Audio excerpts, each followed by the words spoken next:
ನೋಡಿ, SIT ತನಿಖೆ ಬಗ್ಗೆ ಯಾರು ಅದನ್ನ ಪ್ರಶ್ನೆ ಮಾಡ್ತಿಲ್ಲ. SITಯನ್ನ ಎಲ್ಲರೂ ಸ್ವಾಗತಿಸಿದ್ದಾರೆ. ಯಾಕೆಂದ್ರೆ ಅಪವಾದ ಬೇರೆ ಬೇರೆಯವರು ಮಾಡಿರುವಂತದನ್ನ ತನಿಖೆ ಆಗ್ತಿದೆ, ತನಿಖೆ ಆಗ್ಲಿ ಅಂತ. ಆದ್ರೆ ಕಾಲಮಿತಿಯಲ್ಲಿ ಆಗ್ಬೇಕು ಅಂತ. ತಿಂಗಳಗಟ್ಲೆ ವರ್ಷಗಟ್ಲೆ ಅದ್ ಮುಂದಾಕೊಂಡು ಹೋಗೋದು ಆಗ್ಬಾರ್ದು. ಕಾಲಮಿತಿಯಲ್ಲಿ ತಕ್ಷಣ ಮುಗಿಲಿ.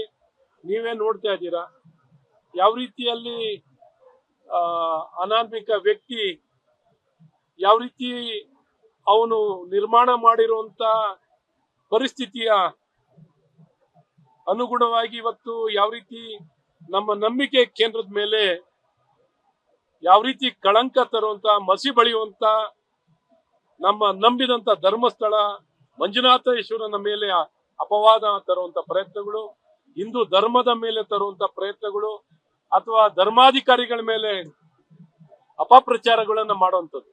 ಹಾಗಾಗಿ ಇದೆಲ್ಲ ಒಂದ್ ಕಡೆ ತನಿಖೆ ಬೇಗ ಆಗಿ ಕಾಲಮಿತಿಯಲ್ಲಿ ಆಗಿ ವರದಿ ಬರಲಿ. ಇವತ್ತು ಸನ್ಮಾನ್ಯ ವಿಶ್ವನಾಥ್ ಅವರು, ಇತರ ನಾಯಕರುಗಳು ಎಲ್ಲರೂ ಹೋಗಿರುವಂತದ್ದು ಅವರ ಭಕ್ತಿ ಮತ್ತು ಗೌರವವನ್ನ ಮಂಜುನಾಥನ ಮೇಲೆ ತಮ್ಮ ಭಕ್ತಿಯನ್ನು ತೋರ್ಲಿಕ್ಕೆ ಹೋಗಿದ್ದಾರೆ ಹೊರತು ಬೇರೆ ಇನ್ನೇನು ನಮ್ಮಲ್ಲಿ ಹಸ್ತಕ್ಷೇಪ ಇಲ್ಲ. ಧರ್ಮಾಧಿಕಾರಿಗಳಿಗೆ ಮತ್ತು ಮಂಜುನಾಥನಿಗೆ ಗೌರವ ಸೂಚಿಸ್ಲಿಕ್ಕೆ ಹೋಗಿರೋದು ಹೊರತು ಬೇರೆ ಇನ್ಯಾವ ನಮ್ಮ ರಾಜಕೀಯ ಅಥವಾ ಇನ್ಯಾವುದೇ ದುರುದ್ದೇಶ ಇಲ್ಲ ಅನ್ನೋಂಥದ್ದನ್ನ ಬಹಳ ಸ್ಪಷ್ಟವಾಗಿ, ಯಾಕೆಂದ್ರೆ ಯಾವುದೇ ಇಲ್ಲಿ ನಾವು ಮಾತಾಡಕ್ ಬರೋ ತಪ್ಪಾಗುತ್ತೆ ಈ ಸಂದರ್ಭದಲ್ಲಿ.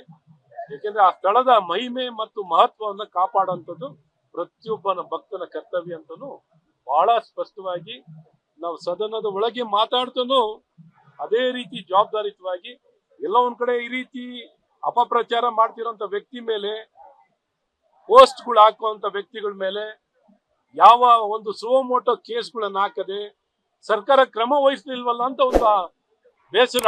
ಹಾಗಾಗಿ ಅಷ್ಟು ಬಿಟ್ರೆ ಬೇರೆ ಏನು ತನಿಖೆನ ಜಲ್ದಿ ಮುಗಿಸಿಂತ ಅನಾಮಿಕ ವ್ಯಕ್ತಿ ಮತ್ತು ಅವನ ಹಿಂದೆ ಇರೋರು ಎಲ್ಲಾರ್ದು ತನಿಖೆ ಆಗ್ಬೇಕು ಅನ್ನೋಂಥದ್ದು ಒತ್ತಾಯ. ಲೇಟೆಸ್ಟ್ ಹಾಗೂ ಇಂಟ್ರೆಸ್ಟಿಂಗ್ ಸುದ್ದಿಗಳಿಗಾಗಿ ಬಾಸ್ ಟಿವಿ ಕನ್ನಡ ಚಾನೆಲ್ನ ಸಬ್ಸ್ಕ್ರೈಬ್ ಮಾಡಿ. ಹಾಗೆಯೇ ಬೆಲ್ ಐಕಾನ್ ಪ್ರೆಸ್ ಮಾಡಿ.